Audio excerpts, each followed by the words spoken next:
سڵاوتان نەبێت لە شارپرێسەوە هەواڵی ڕۆژتان پێشکەشەکەم. یەکێتی نیشتیمانی کوردستان بە فەرمی لەسەر گۆڕانکاریە ناوخۆیەکان هاتە دەنگ و ڕوونکردنەوەیکی بڵاو کردەوە. ئەمین بابەشێخ وتەبێژی یەکێتی نیشتیمانی کوردستان لە ڕاگەیەندراوێکدا ئاشکرای کرد یەکێتی هەر بڕیارێک بدات لە ڕێگەی میدیای فەرمی خۆیەوە بڵاوی دەکاتەوە و سەرجەم ئەو دەنگ و هەواڵانی بڵاوکراونەتەوە کە باز لە گۆڕانکاری لە کارگێڕ و مەکتەبەکان دەکرێت دوورە لە ڕاستیەوە. لە ڕاگەندراوی وتەبێژەکەی یەکێتیدا ئاماژە بەهۆشدراوە هەر گۆڕانکاری و چاکسازیەک لە ئیدارە و حیزبدا بڕیاری لێبدرێت لە بەرژەوەندی کۆمەڵانی خەڵکی هەرێمی کوردستان و گەشەپێدانی ئۆرگانەکانن. بڕێڕەوی حیزبیدا تێدەپەڕێت و لە مەکتەبی ڕاگەیاندنی یەکێتیەوە بۆ ڕای گشتی ئاشکرا دەکرێت و بڵاو دەکرێتەوە.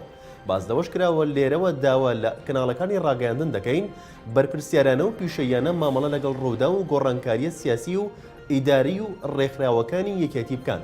ڕاگەندراوەکەی وتەبێژی یەکێتی لە کاتێکدایە سەرچاوەیەکی باڵای نێو ئەو حیزبە دوێنێ زانیاری ئەوەی دایە شارپرێس کە بە بڕیاری بابڵ تاڵەبانی هاوسەرۆکی یەکێتی ژمارەیەک لە بەرپرسانی مەکتەبەکان گۆڕانکاریان تێدا دەکرێت و بڕیارەکان دراون و لە چەند ڕۆژی داهاتوودا بە فەرمی بڵاو دەکرێتەوە. لە ڕاگەندراوێکدا وەزارەتی پەروەردە دەڵێت ئێمە لە وەزارەتی پەروەردە لە قۆناغی پێداچوونەوەین بەگشت پرۆگرامەکانی خوێندن و ئەم پێداچوونەوەیەش بە شێوەیەکی زانستی و پلەبەندی دەکرێت.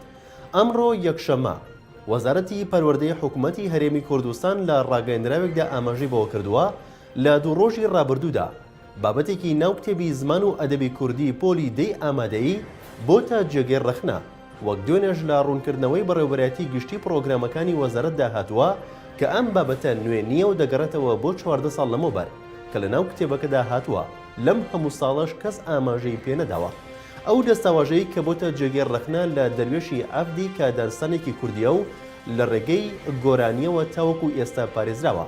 ئەوەش دەخاتە ڕوو بۆ ئەم ساڵی خوێندنیش لەسەر فەرمانی وەزیری پەروەردە ئەو دەستەواژەیە لە بەرنامەی خوێندن لا دەبرێت و لە پۆلی دەی ئامادەی ناخوێنرێت و بۆ ساڵی داهاتووش لە چاپی نوێی کتێبەکە بوونی نابێت.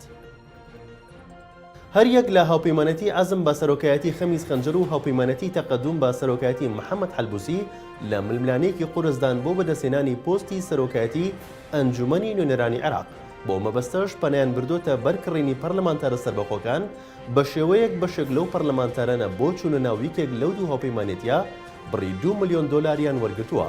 بە گوێرەی سەرچاوێکی سیاسی ئاگادار هەندێک لە پەرلەمانتارە دەرچۆ سەربەخۆکان و کوتلە بچووکەکان بۆ چوونە ناو هاوپەیمانەتی عەزمی خەمیس خەنجەر بڕی 2 ملیۆن دۆلاریان وەرگرتووە. بەو پێی خەمیس خەنجەر دەیەوێت بۆ ڕکابەریکردنی محەممەد حەلبوسی لە بەدەستێنانی پۆستی سەرۆکی پەرلەمان بگاتە ژمارەی پێویست لە پەرلەمانتاران. ئەوەش هاتووە کە ململانەکە لەسەر ڕاکێشانی 6 کورسی کاندیدە سەربەخۆکان و کوتلە تورکمانیە بچووکەکانە. محەممەد بونی پارێزەرە میسرەکەی سەدام حسێن سەرۆکی پێشووتری عێراق سینەروی دەستگیرکردنی سەدام حسێن بە شێوەیەکی دیکە باز دەکات کە جیاوازە لەوەی بڵاوکراوەتەوە. محەممەد بونی لە میانی لێدوانێکی ڕۆژنەمەوەنیدا ڕایگەیاند لە یەکێک لە سەردانەکانیدا بۆ لای سەدام حسێن لەو کاتەی لە زینداندا بووە. سەدام پێی وتووە دەستگیرکردنەکە بە شێوازێکی جیاواز لەوەی هێزەکانی ئەمریکا ڕایانگەاندووە ئەنجام درراوە. با گوێرەی ئەوەی سەدام حسێن بۆ پارێزەرەکەی باز کردووە ئەو کاتەی دەستگیرکراوە لەسەر جێگە خەوەکەی بوو لە تەنیشت ئەو چەکە هەمیشەیە بووە کە لە خەودا بووە و کاتێک بە ئاگا هاتوۆتەوە هێزەکانی ئەمریکا بە چەکەوە لە دەوری بوون. دەژڵێت سیناریۆکەی پۆل بریمار لەبارەی ئەوەی گوایە سەدام حسێن لە ناو چاڵێکدا دەستگیرکراوە دوورە لە ڕاستیەوە. لە شارپرێسەوە هەواڵی ڕۆژتان پێشکەشکرا شاد و بەختەوەربن.